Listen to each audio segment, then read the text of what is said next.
जिसकी शादी उसके पापा के सालों पुराने वादे की वजह से गांव के विकास से हो जाती है। शिल्पा की सास पुराने ख्यालों की होती है। अरे शहर की हो, इसका मतलब ये नहीं कि जो मन आए करोगी।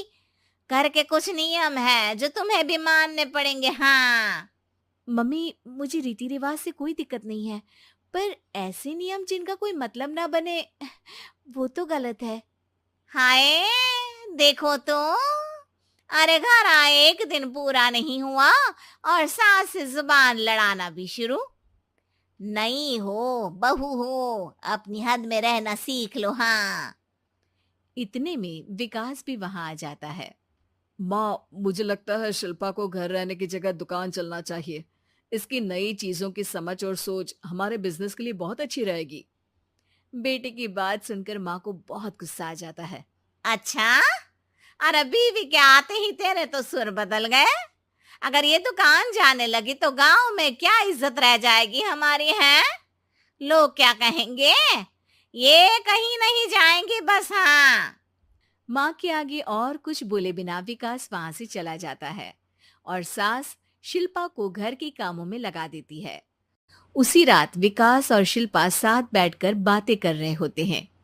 मम्मी ऐसा क्यों सोचती हैं कि औरतें कुछ नहीं कर सकती, और उन्हें लोगों की इतनी चिंता क्यों है?